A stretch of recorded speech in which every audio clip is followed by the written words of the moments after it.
మన ప్రభువును రక్షకుడైన యేసుక్రీస్తు వారి అతి శ్రేష్టమైన నామమునకు మహిమ కలుగును గాక. ప్రియమైన దేవుని బిడ్డలారా, మరి దేవుని మహాకృప చేత 2024 సంవత్సరం మే నెల 1వ తారీఖున వాగ్దాన సందేశమును అలాగే బుధవారము స్వస్థత శాలను పురస్కరించుకొని తలవంచండి, ప్రార్థనా పూర్వకంగా ఈ కార్యక్రమాన్ని ప్రారంభించుకుందాం. ప్రతి ఒక్కరు కూడా ఈ యొక్క వాగ్దాన సందేశము అలాగే స్వస్థతశాల బుధవారం వసంతవాడ గ్రామాన్ని ప్రేమించి ప్రభు 5వ నెల 1వ తారీఖు 2024 సంవత్సరము దయచేసినందుకు దేవునికి కృతజ్ఞతాస్తుతులు చెల్లిస్తూ స్తోత్రం స్తోత్రం స్తోత్రం స్తోత్రం. మహాగరుడానికే స్తోత్రం స్తోత్రం స్తోత్రం. మహోన్నతుడానికే స్తోత్రం స్తోత్రం స్తోత్రం. అల్ఫా ఒమేగానికే స్తోత్రం స్తోత్రం. మొదటివాడా కడపటివాడానికి స్తోత్రం స్తోత్రం. అల్ఫా ఒమేగానికే స్తోత్రాలు స్తోత్రాలు. 4 నెలలని రెక్కల చోట్ల భద్రపరిచిన మా తండ్రికి స్తోత్రాలు చెల్లిస్తున్నాం. వేవన్న సింహాసనపై అధ్యక్షత వహించిన దేవానికే స్తోత్రాలు. నాయనానికే వందనాలు, కృతజ్ఞతాస్తుతులు. 4 నెలలు ప్రభువా, పండగ ఎండకాల్పు కానీ ఇబ్బందులు కానీ సమస్యలు కానీ ప్రయాణాలు క్షేమంగా ఇస్తూ ఆరోగ్యంను ఆశీర్వాదము దయచేసి నీ కంటికి రెప్పలాగా నాయన కనుపాప వలె మమ్మల్ని కాచిన తండ్రి నీకే స్తోత్రాలు. ఈరోజు మే నెల 1వ తారీఖున ఆయన 5వ నెల 1వ తారీఖున వాగ్దాన సందేశము నిమిత్తము నీ పాదాల దగ్గరికి వచ్చామయ్యా. వాక్యము మధ్య సంచరించండి, నీ బిడ్డలతో మీరు మాట్లాడండి. ప్రారంభిస్తున్న ప్రార్థన కడవరకు కొనసాగించండి. పాటల్లో, స్తుతుల్లో, వాక్యములో ప్రభువా సాక్ష్యాల్లో మీరు ఉండండి. స్వస్థత సేవ ద్వారా అనేక రోగులను మీరు ముట్టండి. మీకు మహిమ బిడ్డకు దీవెన దయచేయమని యేసు పరిశుద్ధ నామమున వేడుకుంటున్నాం మా పరమ తండ్రి. ఆమేన్ ఆమేన్ ఆమేన్. మన ప్రభువును రక్షకుడైన యేసుక్రీస్తు వారి అతి శ్రేష్టమైన నామమునకు మహిమ కలుగును గాక. చాలా సంతోషం. మే నెల 1వ తారీఖు వాగ్దాన సందేశానికి బుధవారం స్వస్థతశాలకి కూడి వచ్చిన బిడ్డలందరికీ ప్రభు పేరిట శుభాలు, వందనాలు తెలియజేస్తున్నామండి. ఈ పూట దేవుని వాక్యాన్ని కొద్ది నిమిషాలు ధ్యానం చేద్దాం.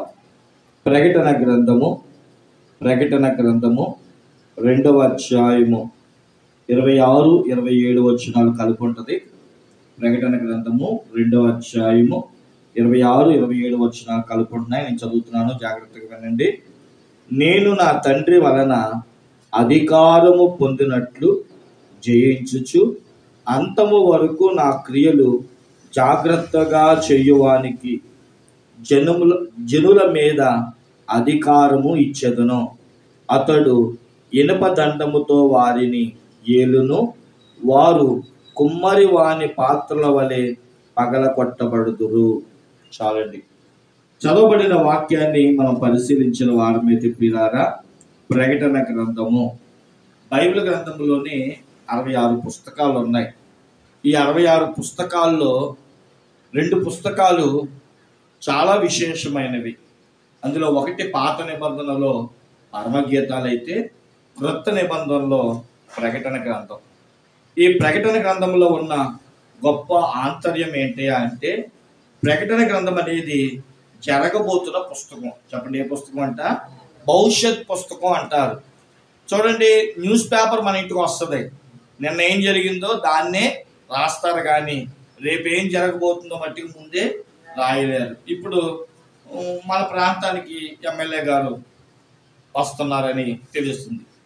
ఆలోచన చేయండి, రేపు పేపర్లో పలానా వసంతవాడకి ఆయన వస్తున్నారంట, వచ్చారంట, ప్రతి ఇంటింటికి అని వేస్తారే. కానీ ఇదిగోండి రేపు మే నెల 19వ తారీఖున ఎలక్షన్లో లేదా జూన్ నెలలో జరిగిన దానికి పలానా ఆయన గెలిచాడని ముందుగా ఎవరు చెప్పలేరు. ప్రకటన గ్రంథం ఏంటి అంటే భవిష్యత్ పుస్తకం. రేపు ఏం జరగబోతుంది, క్రైస్తవులు ఎలాంటి హింస పడతారు, క్రైస్తవ జీవితంలో ఎలాంటి ఆశీర్వాదాలు ఉంటాయి, అన్ని ముందుగా 22 అధ్యాయాలతో ఈ పుస్తకాన్ని ప్రియులారా అపోస్తులుడైన యోహాను గారికి పద్మస్ దీవిలో పరవాసులై ఉండగా దేవుడు చూపించగా రాసిన పుస్తకం. అయితే ఇవన్నీ చెప్పడానికి నాకు టైం లేదు గనక ఈ ఎండాకాలం చాలా క్లుప్తమైన సమాచారాన్ని మేము ముందుకు ఇస్తూ, ప్రకటన గ్రంథం 2 అధ్యాయంలో యోహాను గారితో దేవుడు అంటాడు కదా, యోహాను యోహాను, నువ్వు శీరత్ చక్రవర్తి ద్వారా బాధించబడ్డావు.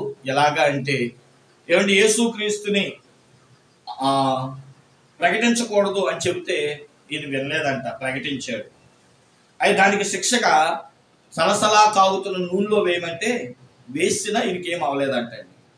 అలాగే కొండల మీద నుంచి దొల్లించినా ఈయనకేం అవలేదంట, ఏనుగులతో తొక్కించినా ఈయనకేం అవలేదంట. ఎన్ని ప్రయత్నాలు చేసినా ఈ యోహాను భక్తుడికి ఏం అవ్వకపోవడాన్ని చూసి, ఒరే వీడు ఎలా కాదు కానీ మన ప్రాంతంలో పద్మస్ దీవి ఉంది, అక్కడ ఎవడో ఉండడు, అక్కడ పడేయండిరా అని చెప్పి అక్కడ పడేయించేస్తారు. ఆలోచన చేయండి. అలా పడేసినప్పుడు దేవుడు అతనితో మాట్లాడి, దా రేపు ఏం జరగబోతుందో నీకు ముందే చూపిస్తానని చెప్పి దేవుడు అతన్ని ఆత్మవశుని చేత పరలోకానికి తీసుకెళ్ళి, ఇదిగో 24 పెద్దలు, ఇదిగో ఇలా జరుగుతుంది అని చెప్పి ముందుగానే ప్రతిదీ చూపించాడు. నేను ఏదైతే చూపిస్తున్నానో దాని పుస్తకం మీద రాయన్నాడంట. 22 అధ్యాయాలతో ఈ ప్రకటన గ్రంథం రాయడం జరిగిందండి. ఆయన మొట్టమొదటి చూపించిన దాంట్లో 7 సంఘాలను చూపించాడు. భవిష్యత్ కాలంలో 7 సంఘాలు మన ప్రాంతాల్లో ఉంటాయి, మన దేశాల్లో ఉంటాయి, మన సంఘాల్లో ఉంటాయి. ఏదో ఒక సంఘం, మొత్తం 8 సంఘాలు అని మనం చూసిన వారైతే ఎఫెసు, స్మరణ, పెర్గము, థియోతర, సార్దీసు, ఫిలదెల్ఫియా, లవోదికీయ అను 7 సంఘాలు. 7 సంఘాల గురించి రాయిస్తూ ప్రియులారా చాలా విషయాలు చెప్పాడు. ప్రతి సంఘంలో 5 విషయాలు చెప్పుకుంటూ వచ్చాడు. ఏమనంటే ప్రియులారా, క్రియలు, ప్రేమ, విశ్వాసం, సహనం, పరిచర్య. ప్రతి సంఘములో ఈ 5టిని చూపించుకుంటూ వచ్చాడు. సంఘాల్లో క్రియలు ఉండాలి. క్రియ అంటే ఏంటి?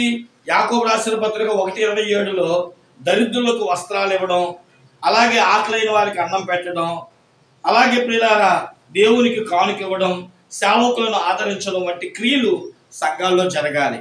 రెండోది ప్రేమ చూపించాలి. మూడోది విశ్వాసం కలిగి ఉండాలి. నాలుగోది సంఘముతోనూ దైవజనులతోనూ సహకారులుగా ఉండాలి. 5 పరిచర్యలో మనం కూడా పాలిభాగస్తులు అవ్వాలి. ఈ 5 లోపాలను ప్రతి సంఘంలో చూపించడం జరిగింది ప్రియులారా. ప్రతి సంఘములో యేసుక్రీస్తు ప్రభు వారు తాను ప్రత్యక్షపరుచుకున్నారు. ఎఫెసు సంఘములో 7 నక్షత్రములు చేత పట్టుకున్న వాడని చూపిస్తాడు.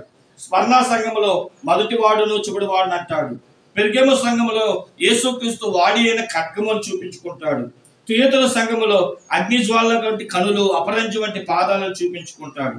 సార్దీసులో 7 నక్షత్రములు 7 ఆత్మలు గలవాడు అంటాడు. ఫిలిప్పులో దావీదు తాళము చెవి గలవాడని అంటాడు. లవోదికీయలో ఆమేనను వాడని యేసుక్రీస్తు తన యొక్క స్వరూపాలను ప్రతి సంఘంలో ఒక్కొక్క స్వరూపాన్ని చూపిస్తూ ఉంటాడు. ఎన్నో ఆత్మీయ అర్థాలు మనం అనేది చూస్తూ ఉంటాం.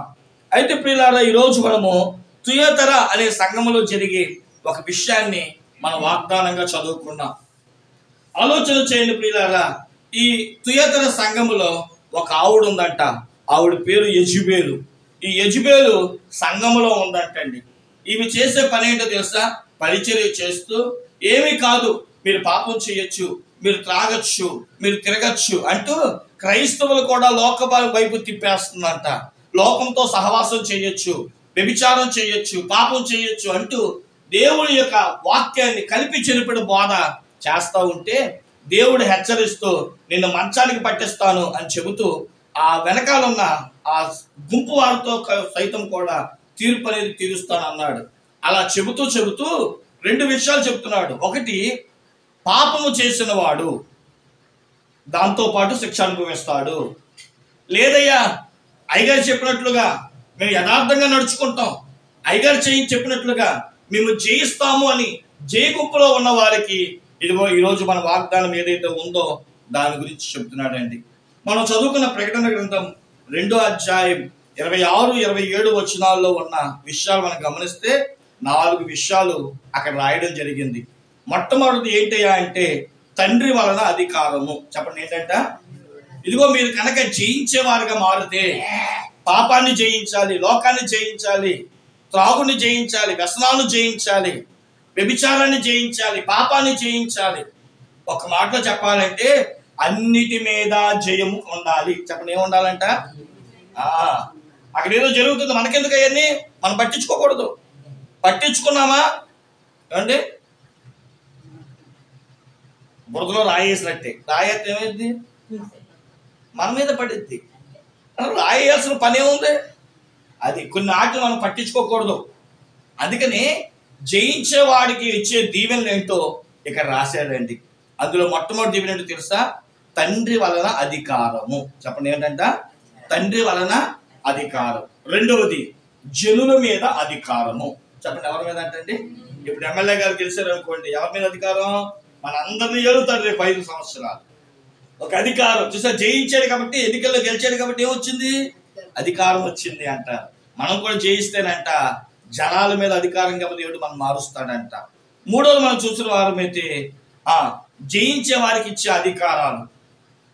నాలుగోది మనం చూసిన వారముతో ఆ అధికారం అంట ఇనపదండముతో ఏలే అధికారము. చెప్పండి ఏ దండం అంట? ఇనపదండముతో ఏలే అధికారం. ఈ 4 కూడా వాగ్దానాలే. ఈ 4 మనం చెప్పుకోవచ్చు. కానీ ఈరోజు నేను ఇందులో మీకోసం ఒక వాగ్దానాన్ని తీసుకొచ్చాను. అదేంటంటే, నువ్వు కనుక ఏ తప్పు చేయకుండా జయించేవాడిగా ఉంటూ పాపాన్ని అసహించుకొని ప్రభు కొరకు నిలబడిపోతేనంటే, జయించేవాడికి ఇచ్చే అధికారం ఏంటో తెలుసా? దేవుడు ఇచ్చే అధికారం అంట. చెప్పండి ఏమిస్తాడంట? దేవుడు మనకి అధికారం ఇస్తాడంట. ఎలా ఇస్తాడు అధికారం? ఎలా ఇస్తాడు అధికారం? అసలు దేవుడు ఇచ్చే అధికారం కూడా ఉంటుందా? దేవుడు కూడా మనకి అధికారం ఇస్తాడా? ఒకసారి మనందరికీ లెంట్ డేస్ బాగా తెలుసు. 40 రోజులు ఉపాసం ఉన్నాం కదా. ఈస్టర్ పండుగ చేసుకున్నావా? గుడ్ ఫ్రైడే చేసుకున్నామా? గుడ్ ఫ్రైడే చేసుకున్నప్పుడు యేసుక్రీస్తుని సిలువ చేసుకునేటప్పుడు మనం చాలాసార్లు సినిమాల్లోనూ దైవజనులు చెప్పే వాక్యాన్ని మనం వింటాం. ఏమని? ఒకసారి యేసుక్రీస్తు ప్రభువారు అర్ధరాత్రి ఆయనను బంధించి రాత్రికి రాత్రి తీర్పు తీర్చేస్తారు. ఏమంటే రాత్రి అసలు కోర్టు ఉంటుందా? ఉండదు. కానీ యేసుక్రీస్తు ప్రభువారికి తీర్పు ఎప్పుడు జరిగింది? రాత్రులు జరిగింది. తెల్లారి 6 5 కోట్లు తిప్పేశారు. 5 తీర్పులు వేసేసారు. 5 కొట్ట డబ్బులు 6 కొట్టేశారు. 7 ఆయన తల మీద ముళ్ళు కిరీటం పెట్టేశారు. 8 కొట్ట దెబ్బలు అయిపోయింది. 9 ఆయన సిలువ ఎక్కించేయడం, తీసుకెళ్ళడం, ఎక్కించేయడం కూడా అయిపోయింది. ఆలోచన చేయండి. 9 అసలు ఎవరైనా తీస్తాడు? అసలు ఏమైనా ఏ షాపు తీరు. కానీ 9 గంటలకల్లా, తెల్లారి 9 గంటలకల్లా యేసుక్రీస్తుకి జరగకూడనివన్నీ జరిగిపోయింది. కానీ అది దేవుని చిత్తం కాబట్టి జరిగింది. అందులో ఒక సంఘటన ఏంటో తెలుసా? ఒకసారంట అదే రాత్రి తీర్పు తీరుస్తున్నాడంట. ఎవరు? గవర్నర్ గారు, పిలాతు గారు. పిలాతు గారికి ఒక్కరికి యేసుని చంపే అధికారం ఉందంట. ఏ అధికారం ఉంది? రాజు కూడా శిక్షించే అధికారం ఉంది, కానీ గవర్నర్ కంటే చంపే అధికారం ఉందంట. అందుకనే రాజు అయిన హేరోదు యేసుక్రీస్తుని చంపడానికి ఆలోచిస్తున్న పరిసయ్యుల యొక్క ఆలోచన ఎరిగి, అబ్బాయి నా దగ్గర అయితే మన ఆ అధికారం లేదు, ఒకసారి పిలాతు దగ్గరికి తీసుకెళ్ళిపోండి అని చెబితే రాత్రి జాము 4 గంటలకంట. ఎన్నింటికి? తెల్లవారుజాము అంటారు కదా. తెల్లవారుజాము 4 యేసుక్రీస్తుని పిలాతు ముందు నిలబెట్టారంట. ఈ పిలాతు యేసుక్రీస్తు దగ్గరికి వచ్చి, నువ్వు రాజువా అని అడుగుతాడు. ఒకసారి అందరూ నీ మీద రాజు రాజు అని చెప్తున్నాడు, నువ్వు యూదులు రాజు అని చెప్తున్నారు, నువ్వు రాజువా అని అంటే ఆయన ఏం మాట్లాడంట. ఫస్ట్ నువ్వు నిజంగా ఎన్ని తప్పులు చేసావా అని అడుగుతాడు. మళ్ళీ ఆయన ఏం మాట్లాడాడు. కొన్నిసార్లు ఆయన మౌనంగా ఉంటాడు. అప్పుడు ఆయన ఏమంటాడు తెలుసా? యోహాను సువార్త 19వ అధ్యాయము మనం 10-11 వచనాలు చదివితే ఆయన గబుక్కుని అంటాడు, నిన్ను శిక్ష తప్పించడానికి నాకు అధికారం ఉంది. చెప్పండి ఏంటంట? నిన్ను శిక్షించడానికి ఎంత అధికారం ఉందో తప్పించడానికి కూడా అంతే. అప్పుడు యేసే అంటాడు, నువ్వు మనుషులకి అధికారిగా ఉండొచ్చేమో, కానీ నేను దైవ కుమారుణ్ణి గనక నా తండ్రి అనుమతి లేకపోతే. ఆ మాట చదువుతాను చూడండి. యోహాను సువార్త 19వ అధ్యాయము 10-11 వచనాలు కనుక మనం చదివితే, గనుక పిలాతు నాతో మాట్లాడవా? నిన్ను విడుదల చేయుటకు నాకు అధికారం కలదనియు నిన్ను సిలువ వేయుటకు నాకు అధికారం కలదేను నీ వెనగవా అని ఆయనతో నేను. అందుకు యేసు, పైనుండి నీకు ఇయ్యబడి ఉండుటే తప్ప నా మీద నీకు ఏ అధికారము ఉండదు. నా తండ్రి అయిన దేవుడు యేసేని కొట్టు అని అంటే నువ్వు కొట్టగలవు. దేవుడు కొట్టగలవా మనం? పిలాతుని అంటున్నాడు, నా తండ్రి నీకు అధికారం ఇవ్వాలి. నీ అధికారం ఏ పాటిదయ్యా? నిజమే, దేవుని యొక్క అధికారం కావాలి. అలాగే రోమాపత్రిక 13వ అధ్యాయం 1-2 వచనాలు కూడా మనం చదివితే ప్రియులారా, రోమాపత్రిక 13వ అధ్యాయం ప్రతి వాడును పై అధికారులకు లోబడి ఉండవలెను. ఎలయనగా దేవుని వలన కలిగినది తప్ప మరి ఏ అధికారమును లేదు. ఉన్న అధికారములు దేవుని వలనే నియమింపబడి ఉన్నవి. ఇప్పుడు మన ఊర్లో ప్రెసిడెంట్ ఉంటాడు, ఆయనకి అధికారి ఎమ్మెల్యే గారు, ఎమ్మెల్యేకి అధికారి సీఎం గారు, సీఎం గారు అధికారి పిఎం గారు. ఎందుకని? ప్రతి వ్యక్తికి తనకంటూ ఒక అధికారం ఉంటాడు. కొన్నిసార్లు పంచాయతీలో చెప్పే మాటలు వినాలి, వాళ్ళు ఎక్కడ ఏ పని చేయమంటే ఆ పని చేయాలి. ఎందుకని? అధికారులు. ఎంఆర్ఓ గారు ఉన్నారు, మండలానికి అధికారి. విఆర్ఓ గారు జిల్లా మనం చూసిన వారి మీద ఆ గ్రామానికి అధికారి. కానీ అందరికీ ఒక అధికారం ఉన్నట్లు ఈ లోకంలో ఉన్న వారికి దేవుడే అధికారి. స్తోత్రం చెప్పండి. ఈ రోజు మీ సాక్షి, మీ వాగ్దానం ఏంటో తెలుసా? దేవుడే. ఎవరంట? ఎమ్మెల్యే గారు మీకు ఇవ్వట్ల అధికారం, సీఎం గారు మీకు ఇవ్వట్ల అధికారం, దేవుడే నీకు అధికారం ఇస్తాను అన్నాడు. దేవునికి స్తోత్రం చెప్పండి. హల్లెలూయా. ఆయన నీకెందుకు ఈ అధికారం ఇస్తా అంటున్నాడు అంటే, యోహాను సువార్త 1వ అధ్యాయము 12వ వచనములో నువ్వు ఆయన పిల్లలు గనక. చెప్పండి, ఎవరంట? ఎప్పుడు పిల్లలు అయ్యా మనం? నమ్మి బాప్తిసం పొంది ఆయన కొరకు పాపాన్ని చేయకుండా ఆయన కొరకు జయించే వారిగా ఉన్నాం గనక. ఇప్పుడు చెప్పండి, మీరందరూ ఏమైపోయారు? అధికారులు అయిపోయారు. ఇప్పుడు నేను కృష్ణ గారికి పుట్టాను అనుకోండి, కృష్ణ గారు ఆస్తి ఎవరికి వస్తుంది? నాకే అవుతుంది. ఎందుకని? కొడుకులు కాబట్టి కదా. అలాగే ఫలానా అధికారికి మనం పుట్టామనుకోండి, ఆ అధికారం ఎవరికి వస్తుంది? కొడుకుగా మనకు వస్తుంది. ఇప్పుడు మనం ఎవరి వల్ల పుట్టాము? బాప్తిస్ము అంటే ఏంటంటే నూతన జన్మ. చెప్పండి, ఏంటంట? నూతన జన్మ. ఎవడైనా క్రీస్తునందు ఉన్న ఎడల వాడు నూతన సృష్టి, పాతము గతించి సమస్తము కొత్తవాయును. ఎందుకండి దేవుడు, పాస్టర్ గారు, దేవుడు నాకు అధికారం ఎందుకు ఇస్తున్నాడు అని అంటే, నువ్వు ఆయనను నమ్మి విశ్వసించి ఈ ప్రాణాత్మ దేహాలు నా యేసుకి ఇచ్చేస్తానండి అని తండ్రి యొక్కయు కుమారుని యొక్కయు పరిశుద్ధాత్మ నామములో బాప్తిసం పొందేవు గనక ఆయన పిల్లలయ్యే అధికారం నీకు ఉంది గనక ఆయన అధికారమే మీకు, నాకు, మనందరికీ ఇవ్వడానికి ఇష్టపడుతున్నాడు. అందుకని దేవుడు అన్నాడు, నువ్వు నాకు కుమారుడు గనక, నేను నీకు తండ్రిని గనక, నువ్వు కనుక బాప్తిసం పొందుంటే ఇదిగో ఈ వాగ్దానం నీకే. ఏమని? నేను నీకు అధికారం ఇవ్వబోతున్నాను. స్తోత్రం చెప్పండి. హల్లెలూయా. దేని మీద దేవుడు మనకు అధికారం ఇస్తాడు? కొన్ని విషయాలు చెప్పి ముగించేస్తాను. చూడండి ప్రియులారా, కీర్తనా గ్రంథము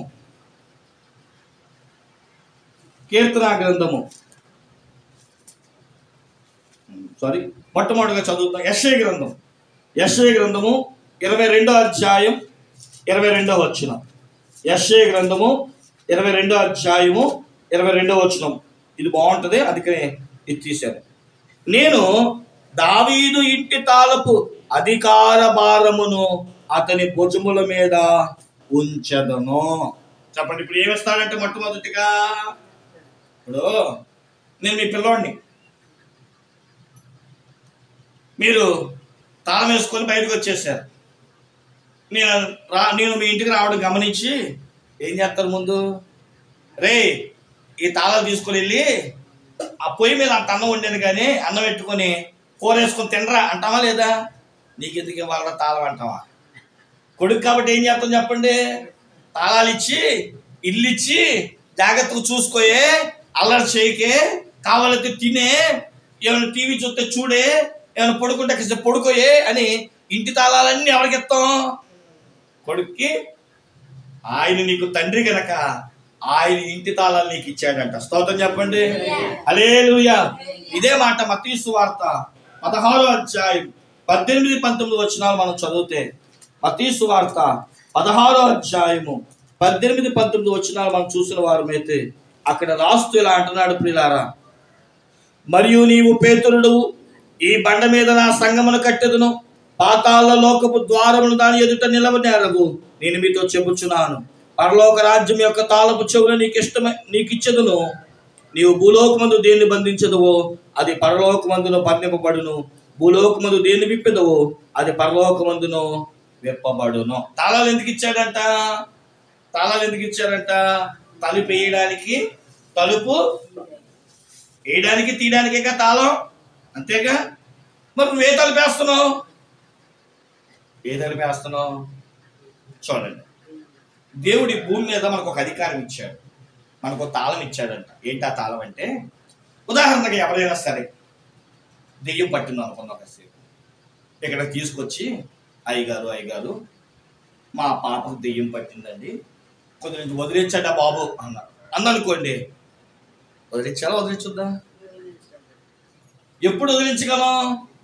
దేవుడు మనకు అధికారం ఇస్తే వదిలించగలం. ఒక ఆయన అదంత పని పౌలు గారు చేస్తే లేదు కానీ మేము చేస్తే వచ్చేసిందా అని చెప్పంట. ఏమండి, ఆ ఊరి యొక్క పెద్దల కుమారులంట మేము కూడా దెయ్యాన్ని వదిలించేస్తాం అని చెప్పి బయలుదేరారంట. విచిత్రం ఏంటో తెలుసా? దేవుడు పౌలు గారికి అధికారం ఇచ్చాడు కాబట్టి ఏం చేశాడు? దెయ్యాన్ని వదలగొట్టాడు.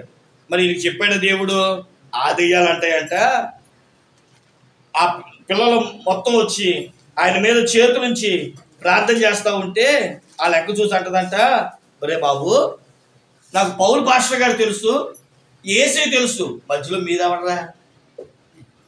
అలా అన్నారు.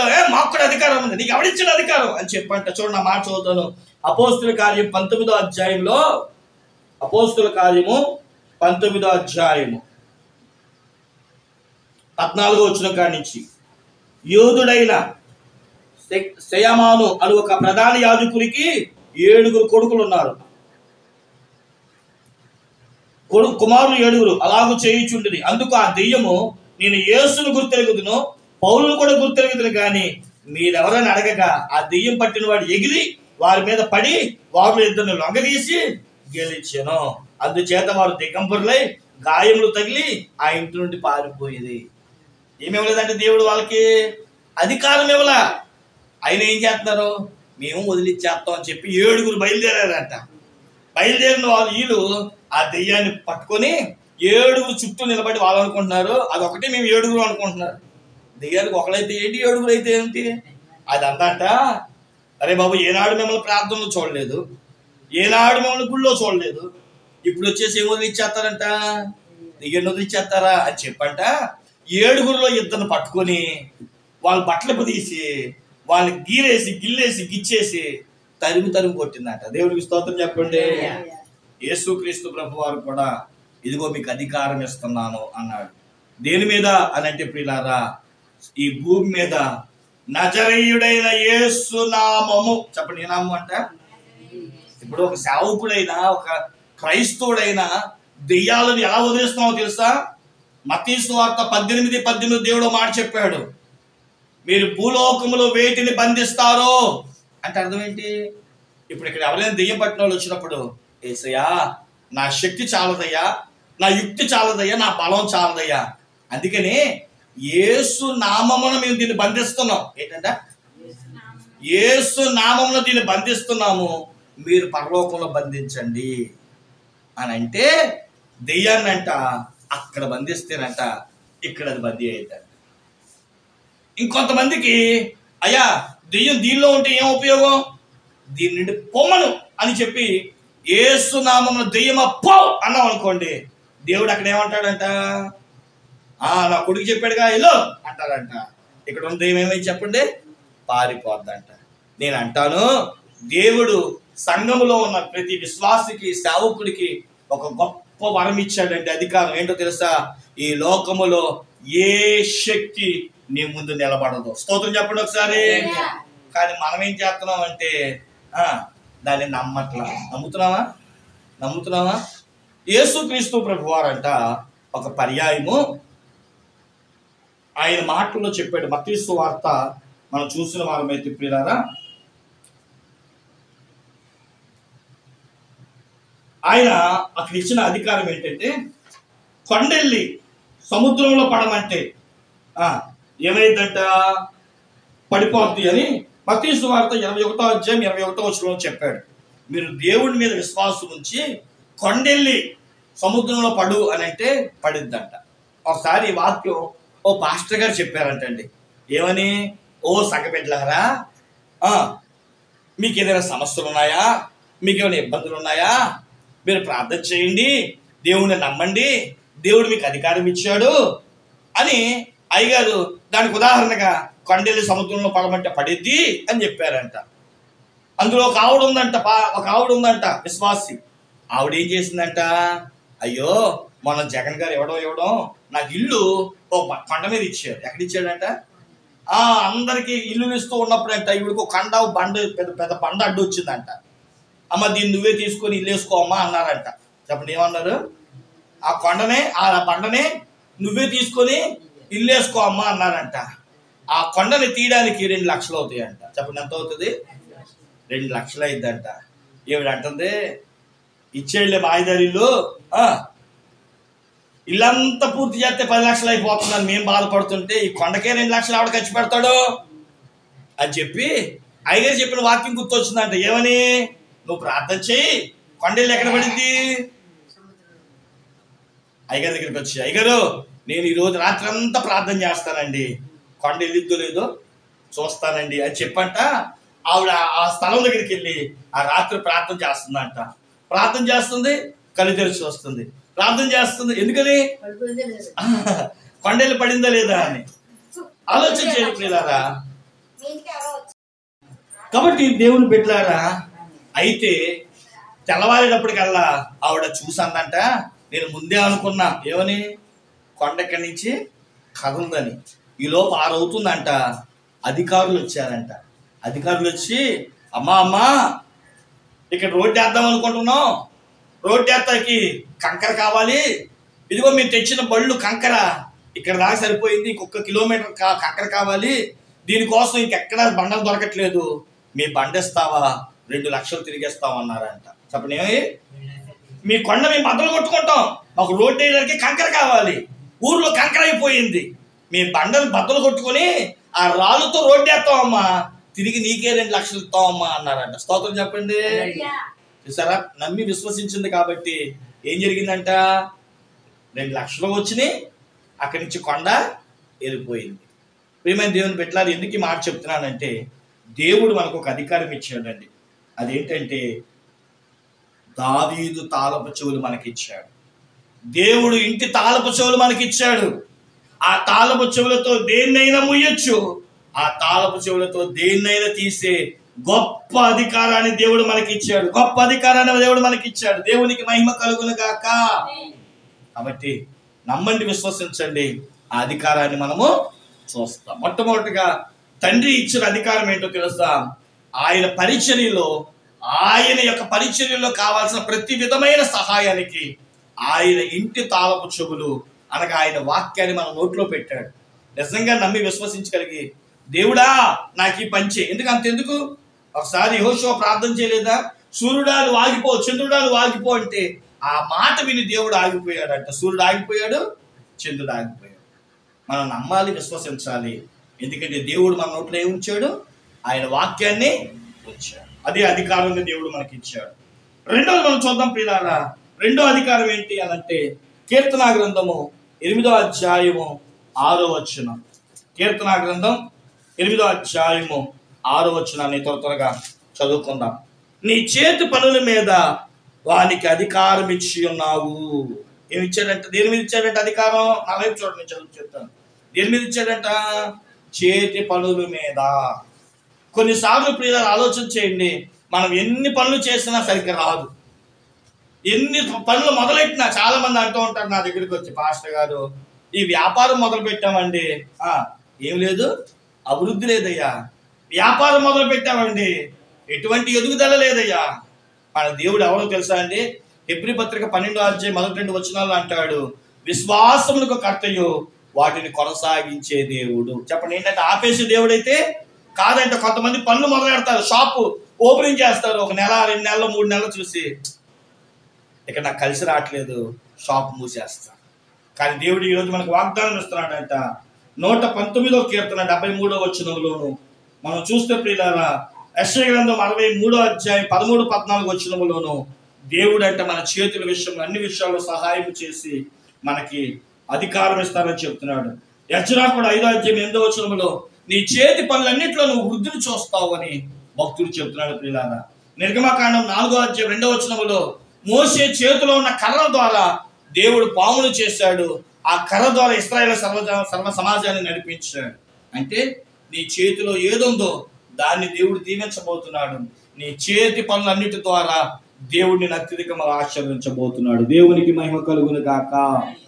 కాబట్టి రెండోది మనం చూసిన వారమైతే చేతి పనుల మీద దేవుడు మనకి ఏమిస్తున్నాడట? అధికారం ఇస్తానని దేవుడు వాక్యం తెలియజేస్తుంది. అంటే క్లుప్తంగా ఎండలు కాబట్టి త్వరగా ముందుకెళ్ళిపోతున్నాను, రెఫరెన్స్ త్వరగా ఇచ్చేసుకుంటూ. మూడోది మనం చూసిన వారమైతే లూకాసు వార్త 10వ అధ్యాయము 19వ వచనంలో చూసిన వారమైతే అక్కడ అంటాడు ప్రియులారా, లూకాసు వార్త 10వ అధ్యాయము 19వ వచనము,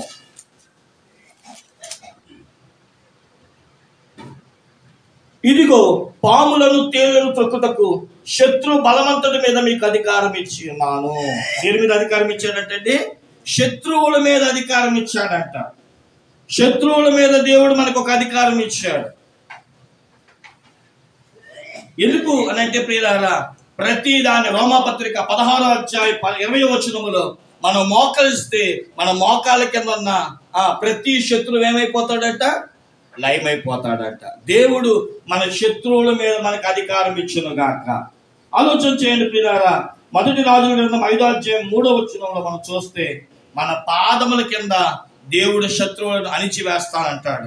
కీర్తన గ్రంథం 23వ కీర్తన 5వ వచనంలో దావీదుతో అంటాడు, నువ్వు కనుక నా మాట వింటే నేను నీ శత్రువుల దగ్గరే భోజనం పెడతానంటాడు. అంటే ఏ శత్రువు అయితే నేను తరమాలనుకుంటాడో, ఏ శత్రువు అయితే నిన్ను వంచాలనుకుంటాడో, ఏ శత్రువు అయితే నీ మీద ఆధిపత్యం చేయాలనుకుంటాడో, దేవుడిచ్చే అధికారం ఏంటో తెలుసా? నీ శత్రువుల మీద దేవుడు అధికారం ఇస్తానంటున్నాడు. నీ శత్రు బలమంతటా నీ దగ్గరికి వచ్చి అయ్యా తప్పైపోయింది, మమ్మల్ని క్షమించండి అని చెప్పే రోజు, చెప్పే అధికారం దేవుడు ఈరోజు మీకు అనుగ్రహించునుగాక. మొదటి అధికారం ఏంటంట? ఇంటి తాళపు చెప్పులు అధికారము ఇస్తానంటున్నాడు. రెండోది చేతి పనుల మీద అధికారము ఇస్తానంటున్నాడు. మూడోది శత్రువుల మీద నీకు అధికారము ఇస్తా అంటున్నాడు. ఇక 4వ మాట చెప్పి ముగించేస్తాను. ఈరోజు అంతకంటే ఏంటి? స్వస్థతశాల. కాబట్టి దాని గురించి కూడా మత్తయి సువార్త 9వ అధ్యాయము 8వ వచనము, మత్తయి సువార్త 9వ అధ్యాయము 8వ వచనము, అక్కడేమంటున్నాడు? తన ఇంటికి వెళ్ళెను, జనులు అది చూచి భయపడి మనుషులకి అధికారం ఇచ్చిన దేవునిని మహిమపరిచిరి. ఎవడి పక్షవాయుతో బాధపడుతున్న ఒక ఆయనంట ఎవడు తీసుకొని వస్తే యేసయ్య వాడి పాపాలు క్షమిస్తానంట వాడు లేచి కూర్చున్నట్లు పరిపెత్తుకుని వెళ్ళిపోయినట్లుగా చెప్తున్నాడు. అయితే అప్పుడు అక్కడ ఉన్న వాళ్ళందరూ రోగం మీద పాపం మీద ఈయనకి ఎవరు అధికారం ఇచ్చాడండి అని చెప్పుకుంటూ ఈయనకంట రోగాల మీద అధికారం ఉందంట. చెప్పండి, ఏముంది? కొన్నిసార్లు డాక్టర్ దగ్గరికి వెళ్తూ ఉంటాం, పెద్ద డాక్టరే, మంచి డాక్టరే, ఎప్పుడు ఇంజెక్షన్ చేస్తే రోగాలు తగ్గిద్ది. కొన్నిసార్లు ఇంజెక్షన్ చేస్తే ఏం తగ్గో చెప్పండి? రోగాలు తగ్గవు. కానీ ఈరోజు దేవుడు అంటున్నాడు, ఏ రోగం నీకు రాకుండా రోగం మీద నీకు అధికారం ఇవ్వబోతున్నాను. స్తోత్రం చెప్పుకోండి, హల్లెలూయా. ఈ రోజు నుంచి రోగం అనేది దగ్గరకు రాకుండా, రోగం నీ నుంచి తరివేసేటట్లు నా యేసయ్య నీకు ఒక అధికారం ఇస్తున్నాడు. ఆయన కలువరి రక్తం నీ మీద కుమ్మరింప చేస్తున్నాడు. ఆయన విలువైన రక్తం నీ మీద తల మొదలుకొని అరిపాదం వరకు కుమ్మరించి నీలో ఉన్న పాపము, శాపము, ద్వేషము, పగ, కుట్ర, కుతంత్రమును, ఏలుబడి చేస్తున్న ప్రతి విధమైన పాప దోషమును ఆయన రక్తంతో కడిగి అనారోగ్యపు వ్యాధుల నుండి స్వస్థపరిచి, ఇదిగో తండ్రి నీకు అధికారం ఇచ్చాడని 4 అధికారాలు మనకి ఇస్తున్నాడండి. మొట్టమొదటి అధికారం ఇంటి తాళపు చెవులాగా పరిచర్య మీద అధికారం ఇస్తున్నాడు. రెండవది చేతి పనుల మీద అధికారం ఇస్తున్నాడు. మూడవది శత్రువుల మీద అధికారం ఇస్తున్నాడు. 4వది రోగాల మీద అధికారం ఇస్తున్నాడు. ఈరోజు వాగ్దానము అధికారం ఇస్తున్నాను. ఎందుకు అధికారం ఇస్తున్నావయ్యా అని మనం అడిగితే, నువ్వు నా కుమారుడివి, నువ్వు జయించావు, పాపాన్ని జయించావు, లోకాన్ని జయించావు, శరీరాన్ని జయించావు గనక, జయాలు గనక నీ జీవితంలో ఉన్నాయి గనక ఇదిగో తండ్రి నీకు ఒక అధికారం ఇవ్వబోతున్నాడు. మళ్ళీ చెప్తున్నాను, ఏంటి అధికారం? పరిచర్యలో నిలిచే అధికారము, చేతి పనులు పొందుకునే అధికారము, శత్రువుల మీద అధికారము, రోగాల మీద అధికారము. అటు కృప, దీవెన, ఆశీర్వాదం మన కొరకు కలువరి సిలువలో ప్రాణం పెట్టి మరణించిన, మనకి అధికారం ఇచ్చిన నజరేయుడైన యేసు నామమున దేవుడి వాగ్దానాన్ని మన జీవితంలో స్వతంత్రించును గాక. ఆమేన్, ఆమేన్, ఆమేన్.